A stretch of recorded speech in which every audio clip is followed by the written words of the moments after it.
Israel deu o aval hoje a uma proposta para estender a atual trégua na faixa de Gaza em caráter temporário, já que a primeira fase do cessar-fogo com o Hamas, que exigia a implementação da segunda fase do acordo para suspender o conflito entre os dois lados, chegou ao fim.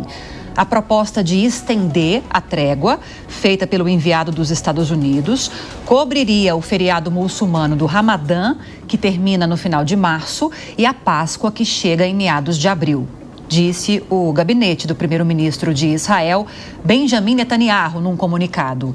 A primeira fase da trégua entrou em vigor em 19 de janeiro, após mais de 15 meses de conflito desencadeado pelo ataque do Hamas ao sul de Israel no dia 7 de outubro de 2023, o mais mortal da história do país. E durante essas semanas, o grupo islâmico libertou 25 reféns e devolveu os corpos de outros 8 a Israel, em troca da libertação de centenas de prisioneiros palestinos. Para falar sobre as expectativas agora com a segunda fase desse acordo de cessar-fogo, nós recebemos o Marcos Vinícius de Freitas, especialista em relações internacionais e professor visitante na Universidade de Relações Exteriores da China, sempre nos ajudando a entender esses assuntos internacionais. Professor, bem-vindo, bom dia. Bom dia, é um prazer conversar com vocês hoje. Expectativas positivas, vamos continuar com esses protocolos do acordo sendo cumpridos, na sua opinião, professor? Olha, é difícil, viu, Lívia? Porque uma das alegações do lado palestino é justamente o fato de que Israel não estaria cumprindo com o timeline, né, estabelecido para o acordo, porque finalizada a primeira fase, a segunda fase do acordo seria necessariamente, conforme se havia planejado, a saída das tropas israelenses do território de Gaza. Isso parece que não vai acontecer em razão desta tentativa de se incrementar uma extensão da fase 1 do acordo, que é justamente essa ideia de incorporar os feriados do Ramadã e também da Páscoa judaica, no sentido de estender, mas ainda com a presença do exército israelense no território palestino, e isso tem sido um problema que o Hamas tem levantado em questão. E outro aspecto também que tem causado e tem sido uma preocupação é justamente o fato de que a ajuda humanitária que estava circulando, a impressão que se tem é de que, de alguma forma, o Estado de Israel está retendo a possibilidade de esta ajuda humanitária também chegar ao território de Gaza. Então, esta é uma preocupação, não é, nesse processo todo, e obviamente que o governo Netanyahu entende que tem agora um grande aliado na Casa Branca, diferentemente daquilo que acontecia quando Joe Biden era o presidente dos Estados Unidos. Professor, bom dia. Justamente o que o senhor colocou, né, a questão dos Estados Unidos. O que o senhor imagina a partir de agora em relação aí à presença do presidente Trump nessas negociações aí?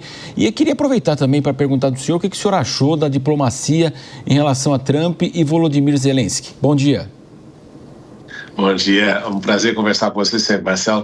A questão é a seguinte, né? A impressão que se tem é que Trump basicamente está entregando aquela questão do Oriente Médio à administração de Netanyahu, né?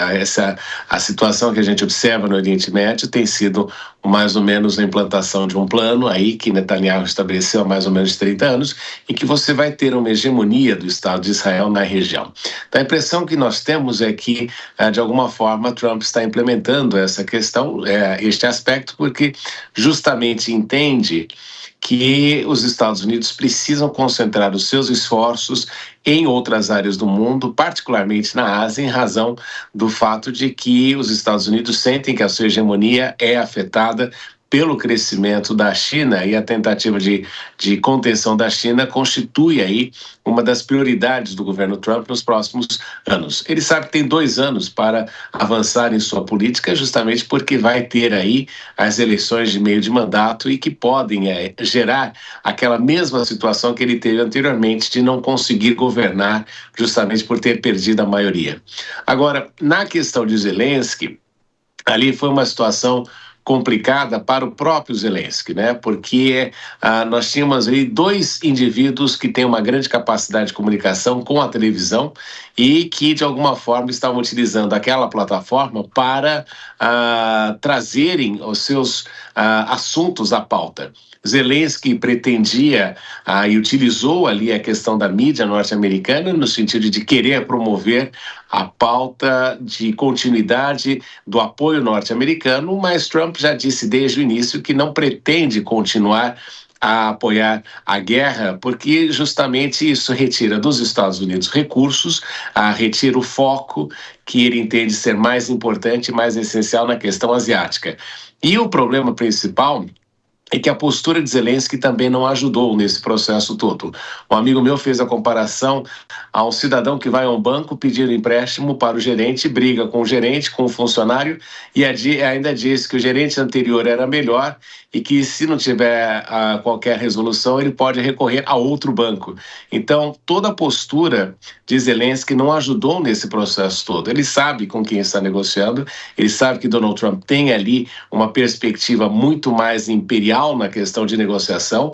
Ele olha para a Rússia como um império e entende que a política internacional se desenvolve entre os grandes países e que Zelensky, neste processo todo, poderia ensejar uma situação muito mais perigosa para os Estados Unidos também. Porque, ao final das contas, né, quando ele falava de uma garantia de segurança, o que ele basicamente estava pedindo, e isso ele afirmou numa entrevista na Fox News, que fosse estabelecida quase que uma mini-OTAN dentro da Ucrânia, o que não aconteceria, porque justamente você enfrentaria a todos os problemas inerentes à questão do artigo 5º, que diz que o ataque a um é considerado um ataque a todos e, eventualmente, poderia-se ter ali uma terceira guerra mundial instaurada. Então, por essa razão, que a postura de Trump foi dura, e ele disse, enquanto Zelensky não mudar a atitude no sentido de querer buscar a paz, e aqui ele sabe que buscar a paz significa abrir mão de territórios,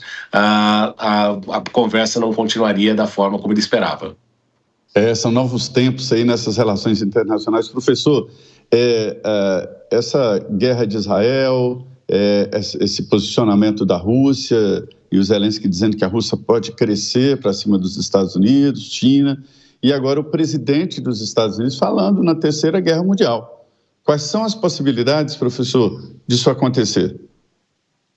Eu acho difícil, viu, Zé Maria, disso acontecer, justamente porque Trump não é um presidente, embora ele seja belicoso, ele não é um presidente beligerante, no sentido de que ele não quer guerras, porque ele sabe o custo político que isso tem, ele sabe que guerras não são bons negócios, embora uma grande parte do desenvolvimento tecnológico advenha da indústria armamentícia e advenha da questão militar. Mas o fato é que Trump não entende isso como uma mola propulsora do desenvolvimento econômico que os Estados Unidos precisam. É só lembrar que nos 4 anos em que ele esteve à frente da presidência, ele mesmo disse que conseguiu evitar inúmeras guerras neste processo todo, que é algo recorrente, infelizmente, em razão do status da humanidade, no sentido de buscar, através da violência, resolver muitos de seus problemas. Então, Trump, nesse sentido, adota uma posição muito mais pacifista do que os seus predecessores na Casa Branca. E o fato é que, quando ele fala de uma terceira guerra mundial, é justamente esta questão de o Zelensky insistir que a OTAN esteja definitivamente envolvida no processo da Ucrânia, coisa que os norte-americanos entenderam desde o início que não valeria a pena, e que quanto mais os Estados Unidos fornecem equipamento, muito mais claro fica a posição de que os Estados Unidos estariam ali numa guerra aberta contra a Rússia. E a Rússia, que é o país que mais detém armas nucleares, eventualmente poderia se cansar neste processo todo e lançar e utilizar as armas nucleares contra a Europa e até mesmo contra os Estados Unidos, em razão do míssil hipersônico que os russos têm nesse processo todo. A grande garantidora desse processo todo, viu, Zé Maria, tem sido a China, que disse para os russos que apoiaria a ação russa desde que não houvesse utilização de armas nucleares. Queria agradecer a sua participação, professor Marcos Vinícius de Freitas, especialista em relações internacionais. Bom domingo, boa semana. Muito obrigado, um prazer sempre.